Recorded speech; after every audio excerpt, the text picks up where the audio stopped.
Hi, ladies. Welcome back to Inspiring Entrepreneurs with myself, Faustina Anyan, for Divas of Color International Women's Forum. So today, my guest is a successful entrepreneur who is the managing director of Motorserv, an auto servicing and garage company, and he is a father of 4. So he's going to be talking to us today and tell us how he's been, succeeding in his business in the UK here and, combining family and being a family man at the same time, being a successful entrepreneur. How has he done this? Even in the time of COVID, his business is just, booming, reaching up to 6 million at the end of, that's the projection, for the business at the end of 2021 and hiring, creating opportunities for people in the Midlands. So Mr. Kamran Saleem, welcome to the show with myself, Faustina. Hi, Faustina. Thank you very much for having me on. It's great. Yeah, it's a pleasure to meet you. And I'm really, when I was reading your profile and the profile of your business, I was really, struck with this, I was really glad to and delighted, and I've been looking forward to meeting you. So I will start by asking you, can you tell my listeners who you are a little bit more? Yeah, no problem at all. So my name is Kamran Saleem. I'm the managing director of Motorserv UK. We're based in Solihull in the West Midlands, and I've been born and bred here in Solihull in Birmingham. So I started this business in 2006, and I started straight out at university. So I went to university first, and then I came out and just went straight into self-employment, really. So we started off as finance brokers in the car market. So I always had an interest in cars from a young age, so it just kind of fell naturally, and it turned into a commercial enterprise. So I got very busy with that, and then I started to increase the size of the business. We employed people, started building the team up, and then unfortunately we suffered the first financial crisis in 2007, 2008. So that affected our business very badly because we were obviously finance services business, and we had to do different things. So we set up a transport company where we had a high court services in Birmingham. So we used to transport the judges and we used to transport government officers. So we had to adapt and change our business model in that time. And then in 2013, we got the opportunity to open up, to extend our services for our clients, to open up like car servicing, repairs, MOT. It's quite a large scale centre in Solihull. And I took that opportunity with both hands. We opened it up in 2014, and really the business has just transformed astronomically from there on. So it's been a bit of a rocky road through the process, but and a big learning experience throughout. But now we're scaling the business now, so we're starting to build it up and expansion. And it's Why did you choose? Why did you choose to go into the kind of business you chose, the motor services and stuff like that? Was there any personal experience you wanted to fulfill, or any kind of drive that made you to go into that area of business, or you just saw a gap? It was more so because the actual service centre and what we do isn't really unique. We haven't developed a new business model or anything. It's literally what we have, but we haven't developed a new idea. When we had the finance company, we used to just provide cars for people. So if people were buying cars, we just assist them in buying it on finance, on contract hire, whatever. And then when we had the transport company, the chauffeur company, we had a lot of our own cars, and we had a lot of drivers with cars. And so we were constantly using garages, constantly using dealerships. And the experience that we used to have is so difficult, to get your car through the workshop, to know who to trust, what the costs were going to be, etc. So when I saw the opportunity for a service centre, I thought, you know what? One, it'd be good for our own cars, so have it in-house, and secondly, for our clients that we've already got, to offer it on a different level, to offer it as a different kind of service, completely orientated around what the customer wants. And what we found difficult to kind of smooth over that surface really, and just make it an easier, nicer process for everyone. So I entered the business, and to be honest, I was a bit naive when I opened it. I thought it'd be a lot more straightforward than it actually is. But it was a big, thrown in the deep end, because we invested very heavily. We opened up with 10 ramps, basically, Yeah. so 10,000 square foot workspace. And yeah, it was kind of walking into no man's land. We didn't really know what we were doing, so we had to I learn. like that. Yeah, I like that you mentioned that you said that your business like a bit naive in the area of your business, but sometimes there are when business coaches and trainers and stuff are teaching people, they keep saying you have to get experience, you have to save money before you go into the business. Yeah. When you have done it practically, how would you handle somebody who wants to start a business and they come to you, they don't really have an idea in that area? Will you encourage them to go there and get that experience? Yeah, definitely, because it's the bank always asks for a business plan and like cash flow forecasts and all this kind of stuff, and a lot of people do, like lenders and like different stakeholders. But in reality, because I studied business management in my degree for my A levels, I went through the normal conventional process, and the theory, and then in contrast to reality, it's so poles apart. It's unbelievable. So because you can do your research, like on the car market, we did our research. We found out there's 197,000 cars registered in our close proximity. So Yeah. that was our customer pool. We know that people need a service. We know that they pay for a service, and we know that they go to another garage.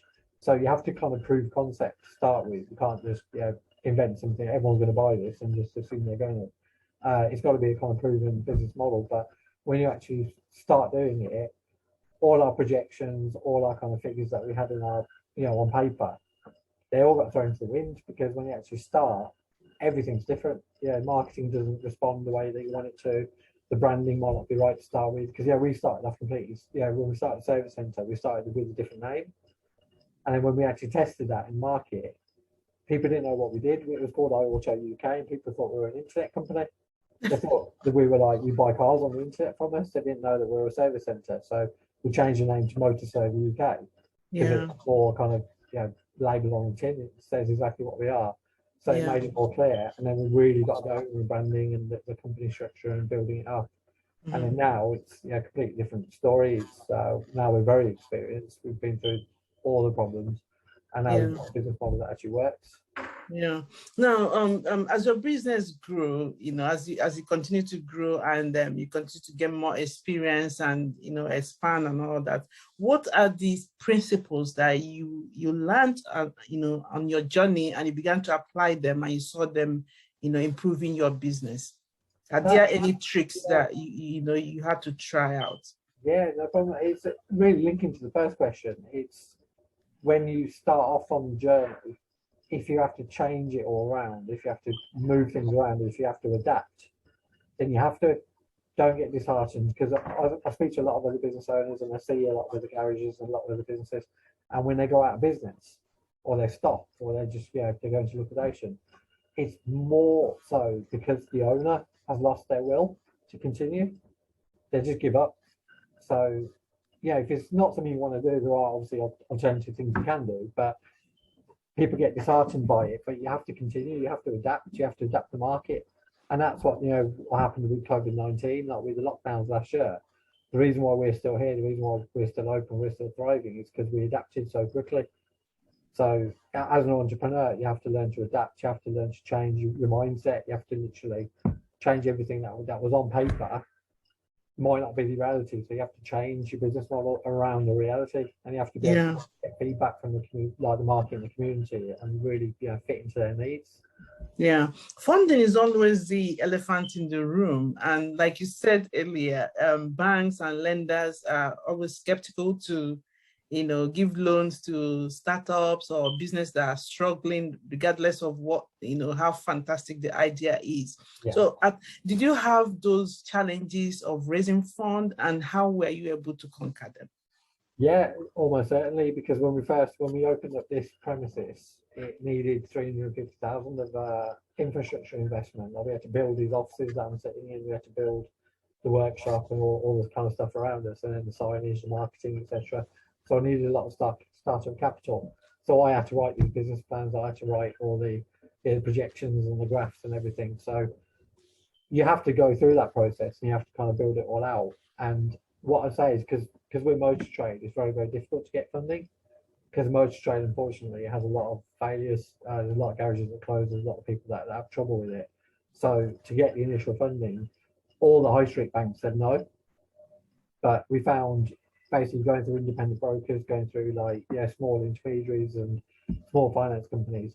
There's a lot of lenders out there. There's a lot of niche lenders, and some of them will take a bigger risk, or some of them will take more of a view on it. And we found one particular company who had automotive experience, who basically they took the opinion of, it's quite old fashioned really, but they took the opinion of, we need to meet. They wanted to meet me. They interviewed me on site and at their premises, like with their board, and they went through everything, and basically they invested in me. So they said, even if the business doesn't work, because I mentioned that word, I'm adaptable. Yeah. I love that, because they can see from my business already, I've been around since 2006, even though it was slightly changing throughout. Yeah. It kept going, and I changed from one to another, and it wasn't outside the area. I wasn't like, one day doing property, next day doing cars, next day doing, selling trees and plants. It was all kind of relatable, but they could see the story, so it really helped. So what I'd say is, you can't take no for an answer. You have to go around. You have to get your model. Keep going. And you just find that one lender that will do it with you, or that one private investor, because obviously there's a lot of options available. Mm-hmm. Now, during the challenging times, like when the funding and you're still trying to figure out where to position yourself, adapt the business idea and everything, how were you able to manage your priorities? Very difficult situation. When I first started, just as with most entrepreneurs, I was wearing every hat. I was a finance guy, I was a marketing guy, I was a salesman, I was the office manager, I was a workshop manager. I had to do everything. So you have to work in the business to understand the business. So I worked on the front desks, like in the service department, learning about the customers, learning what they say, the objections, what they want. But you have to get yourself out of that position as quickly as possible. So I worked off that desk, and in our building it's strategically, like our front office is there, our sales office is there, then the management is there. So you have to work your way out of the business to work on the business, not in the business. So I replaced myself 2 or 3 times. So 1 minute I'm a service consultant, then I employed service consultants and told them, this is what I do, so this is what I want you to do. Then I became their service manager. Then I replaced myself with a service manager. Then I became sales manager, because we opened up the sales department. Then my colleague came across from the chauffeur business, which I sold, and he became my sales manager. So he's doing what I used to do.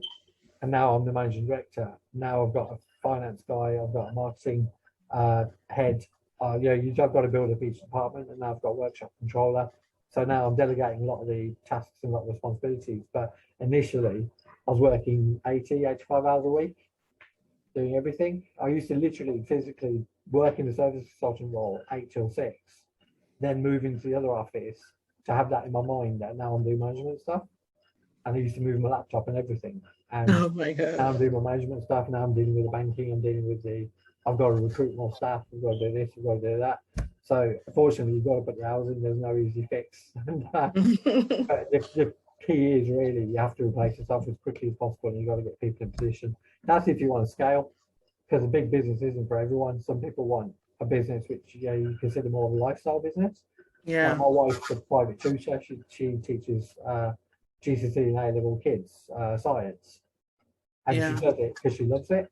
So she works on her own. She works on Zoom mostly. She does a few one-to-ones, not face-to-face. But when I say to her about how can you scale it, she turns around to me and says, why would I want to do that? I don't want a big business. This is what I want. I want to just earn. I want to keep in the business, keep in the industry around the kids. I want to keep doing the stuff with the kids, and this suits me well. So you got to kind of know where you want to end up. Yeah. Make your plan. So I knew that I wanted this business to max out this facility, build up the sales business, and then now I'm at a point where we're looking to expand to multiple branches. We're looking to replicate this elsewhere.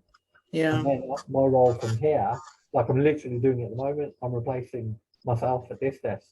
Yeah. And I'm looking for other offices because I need to replace myself elsewhere.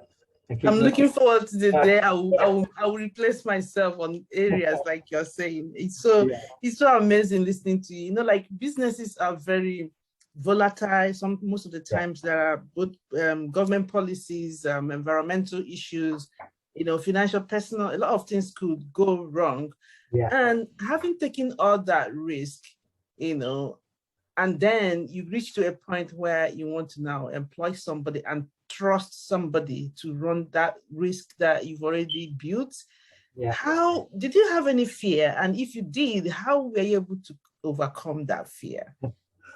Massive. Yeah, that is the number one problem, and you don't ever kind of get over that, because especially it's really weird, but no, it's not weird, it's natural. But when you start the business, you are the go-to person.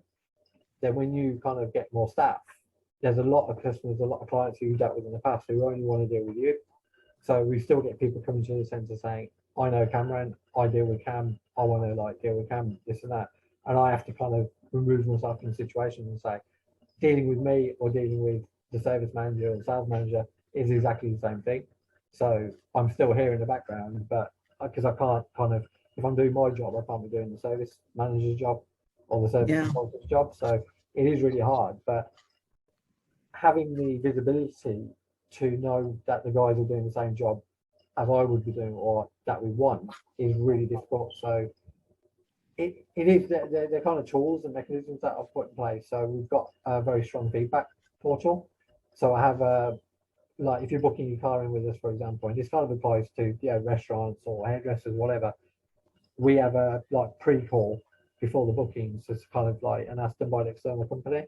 So they ring up everyone, make sure the booking's all set, give them the details. Then a week after they've been in, they do a follow-up call. Then I get that feedback sent straight to me. So we monitor it weekly, and we always have around the 95% positive mark, which is really strong in the motor industry, because normally it's around 70 to 80. So I monitor that weekly. And then any feedback, because you do have a lot of, because we're on Google, we're on Yelp, we're on Facebook, we're massive on Facebook. I get visibility on things going wrong quite quickly. So, and every day, the first thing I do in the morning is literally any emails I've had in with any reviews, I check them, like positives and negatives. So I praise the team when they're positive. When they're negative, we get to the bottom of it. I inquire who did this job, who looked after this customer, what happened, why is this customer felt like this, and we get to the bottom of it, and we push. We kind of we push through it. And so hence, if you look at our feedback scores, they're very high across all platforms, because we do deal with the matters when they come about. But the delegation part of the business, it is really difficult, and I see a lot of people suffering with that, and how to do it effectively. And really, if something doesn't work out and you have to let someone go, falling back into that role, taking back over that role, and then trying to move away again, then you've got even more paranoia because it's gone wrong the first time, or the second time, or the third time. But you just have to soldier on, because there's always, when one door closes, another one opens. What I have realised, because I've had really good staff before who've left, and I've turned around, I've been really disappointed, I've been really like upset, thinking, oh no, it's all over, it only works because of that guy or because of that lady, and because we used to do this, because we used to do that. But in your mind, you now know what you want. So when you employ the new person, they start off kind of where the last person left off, because that's what you developed them into. So the business is just like, we've had staff leave and then new staff join, and we've jumped up by 30% because that new person. So it's constantly, because I had an email about it this morning from someone talking about their business, and they've let 3 people go. And they said that they've been having problems since about March.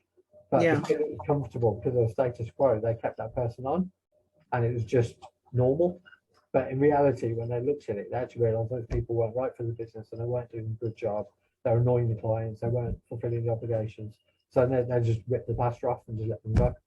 So it is really difficult. And I see business owners of all business sizes, they continuously have that issue. And the more people you have, the more risk that there is that will happen. You're going to face, Getting to where you are now in your business,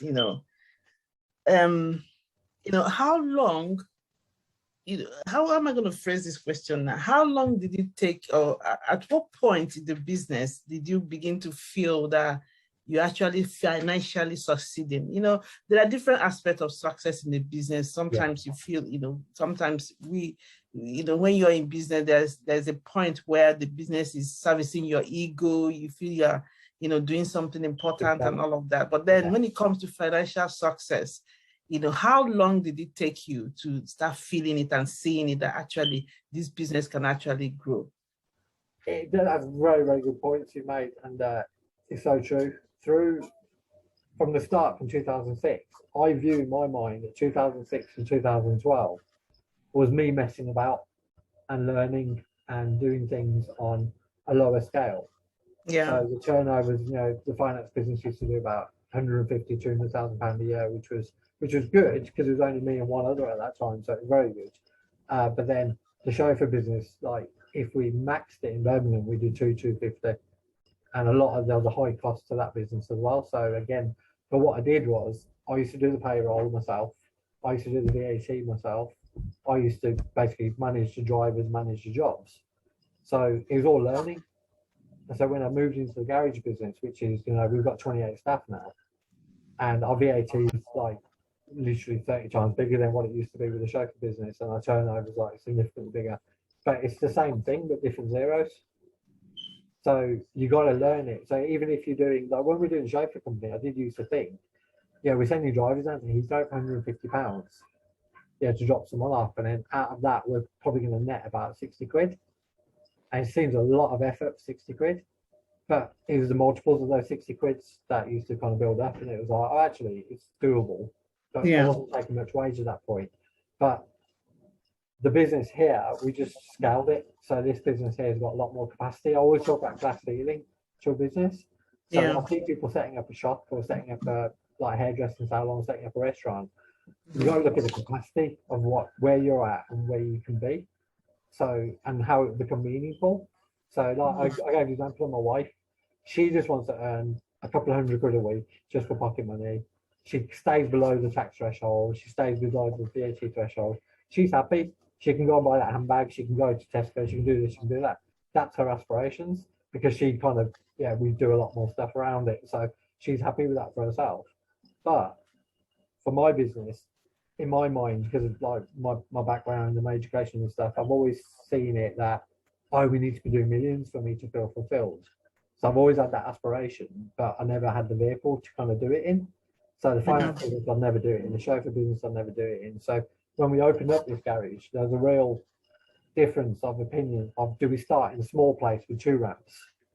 But then on my calculations, 2 ramps will do 6 jobs per day, £200 per day. £200 per job. So that was my glass ceiling. It was this big. So I opened up a 10 ramp place, and my glass ceiling's like, it's off the screen. If we filled this up, 10 ramps doing 6 jobs per day, then all the associated stuff that we do with it, the sky's the limit. Like literally, like we were told by my initial bank manager at Lloyd's, he said to me, I think you're going to struggle to do 500-600 grand out of this place. I think you're going to hit capacity. We did 4.5 million last year. We're doing 7.2 this year.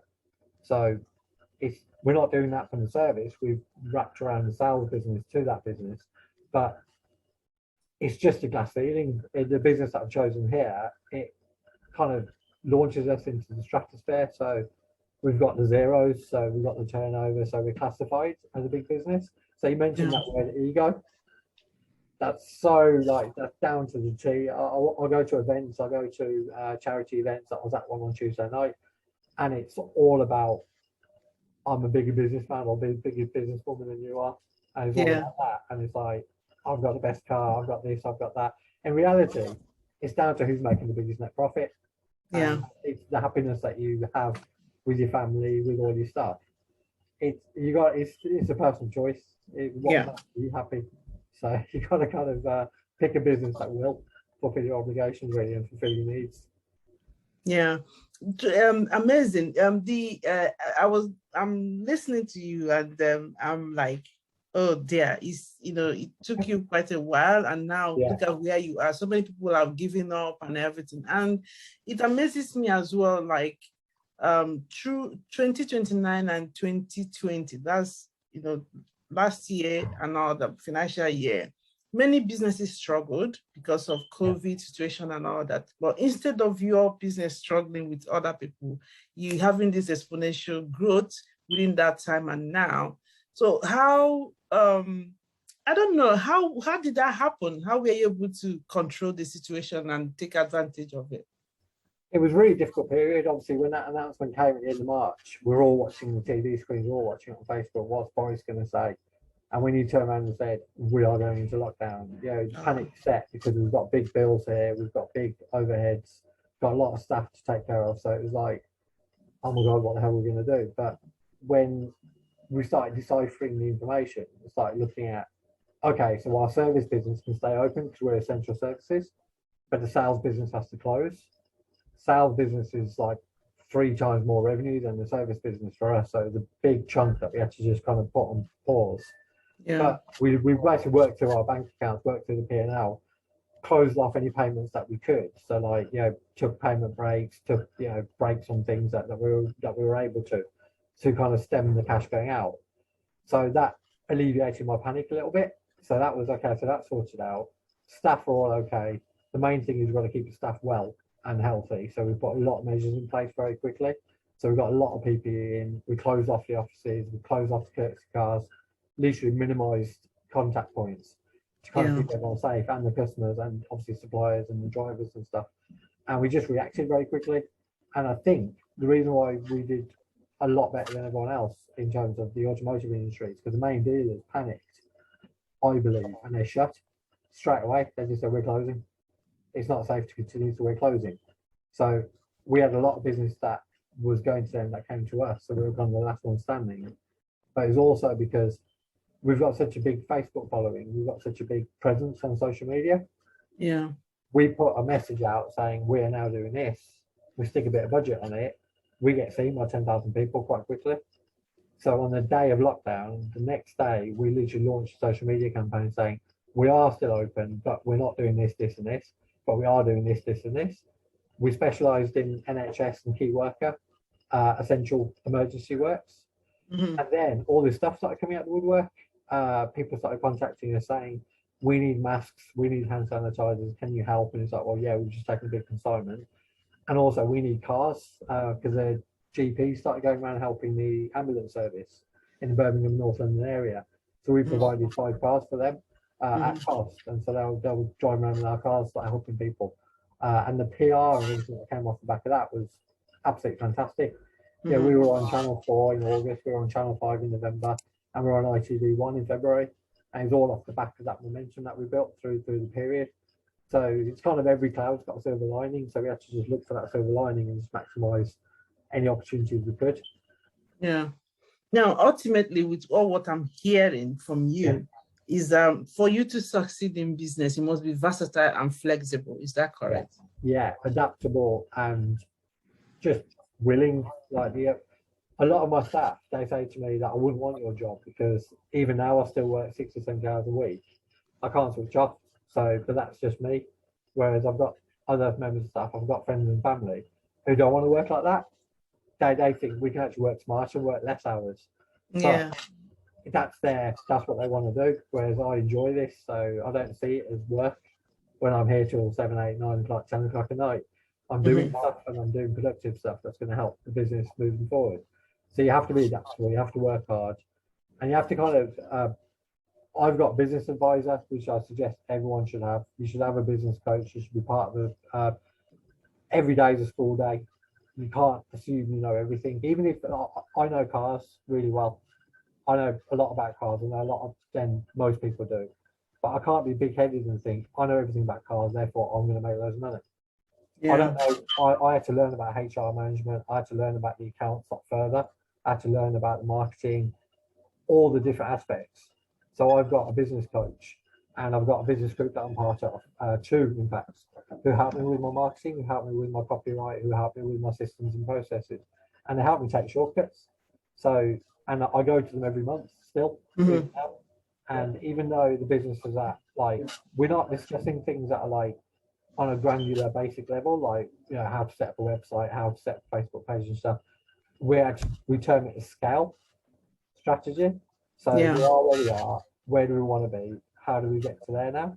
So there's constant problems, constant learning, and you have to find someone. Because my business coach is Adam Stott, and he's been there. He's done a lot of businesses himself, and he's run a business of £40 million with 135 staff.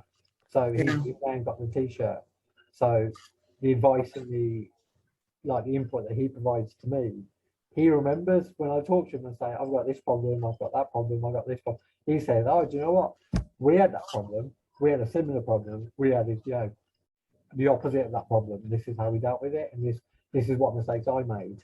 So I learned from his mistakes, and I take a faster route.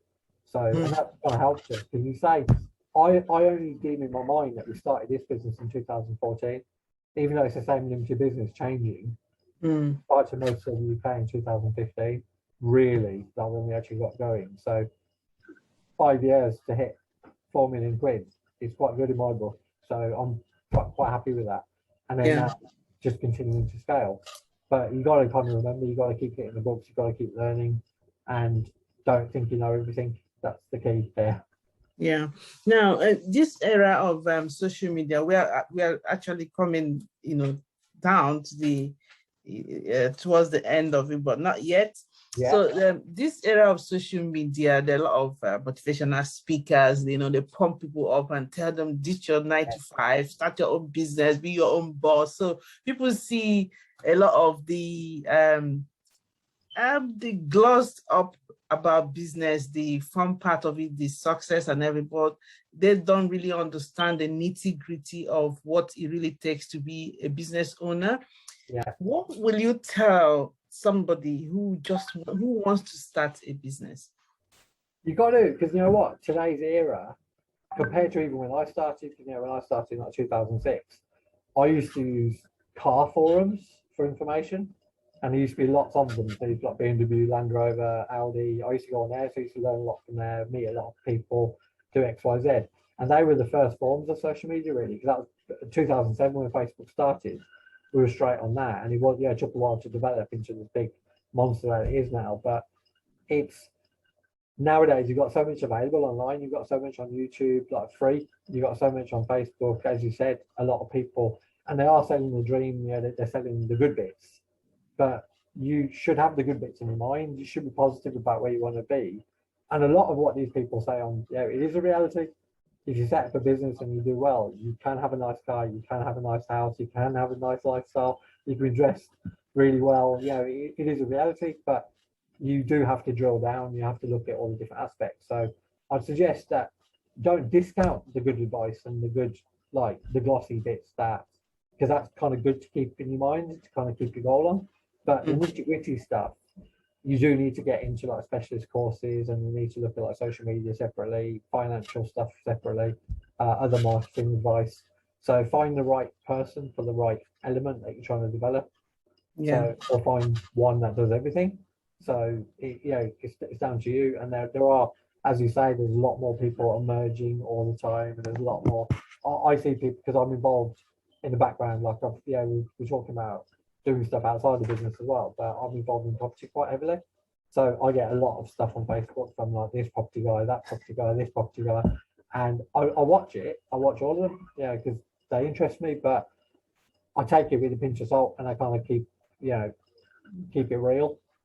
So I see the mansion with the Bentley and the Ferrari outside, and I think, I want to be like him. I want to have a passive income with 50 properties in 6 months. But the reality of it is the market is savage. So, and in most industries, so you have to be careful which advice you listen to, and you have to keep your feet on the ground, really. And it's good to have that ultimate aim and target, but every aspect in every industry requires hard work. Doesn't matter what you do. How do you deal with competition? When we first started, because basically the way that we model our business, we entered the business and we looked at, I did a lot of research, what the other garages do, what they're offering, what their websites look like, what Facebook presence have they got, what social media presence, what are they pushing, who's doing well, who isn't. And our business is saturated with independent garages, main dealers, there's all their fast fit centers, quick fits, Formula One, all this. There's loads, people have got so much choice, but I had to find who we wanted to be. So we're all brands, all makes and models, all budgets. So like, we have customers who've got £1,000 car, up to customers who've got £150,000 cars. We cover the whole market, but we had to differentiate ourselves from everyone. So our branding is very, very strong. It's very good looking. Like I got it professionally done, and the best one out of the 6 that I got on show. So I like the branding. We get the branding everywhere. So everyone knows Motorserv, but they don't quite know, like in our area, how they know us. So, and a lot of people think we're a national company because we've got UK at the end. So it's Motorserv UK, and they think we're multiple branches. And in reality, we've got one. Yeah, we're a large outfit, but we've only got one centre. And we do plan to have more. So we've kind of made ourselves who we want to be from the branding. And it was so important to do that. And it's like helped us step away from the rest. So, because then that's the feeding box for your website looking good, for your Facebook page looking good, for everything. Like our clothes have got our logos on, like everything. So we brand up everything. So everyone knows that you're at Motorserv, they know who you're using. And it's built from there, really. So it's a reputation around the brand. Mm-hmm. When a business is struggling, you know, and the owners still have the zeal and they're going on, what will you tell them? You know, how will you advise, you know, an entrepreneur that their business is struggling and they still have a belief in that business? Again, I see this all the time because I do network quite heavily. So I do meet a lot of people in different stages of the business life, and a lot of people give up. You know, I can't remember the statistic off the top of my head, but it is a large percentage of businesses fail within the first 3 years. I think it's like 80-90%. And a lot of the time, if people do, as you say, they lose the belief in the business. But if they do have belief in the business, if they've proven concept in the business, you know, the main thing is when you sell something for £100, do you make money from it? Like, is there an end bit there that's left? Is there a net profit? Is there a gross profit? Is there a way to scale that business? You have to look at the economics of the actual product, or the proof of concept. But if the business has got money in it and the owner's got belief in it, you have to step away from the business and look at it from another angle. So when I opened this place, we had 10 ramps. I only had like 3 technicians and we had 2 people out front. The space was empty. It was like tumbleweeds coming through the workshop, and it's like, how are we going to get more cars? I was advertising to hell. I had boards up everywhere. We're doing newspaper ads. We're doing this. We're doing that. I was spending a fortune, and we're not getting the phone calls. We weren't doing anything. So I stepped away.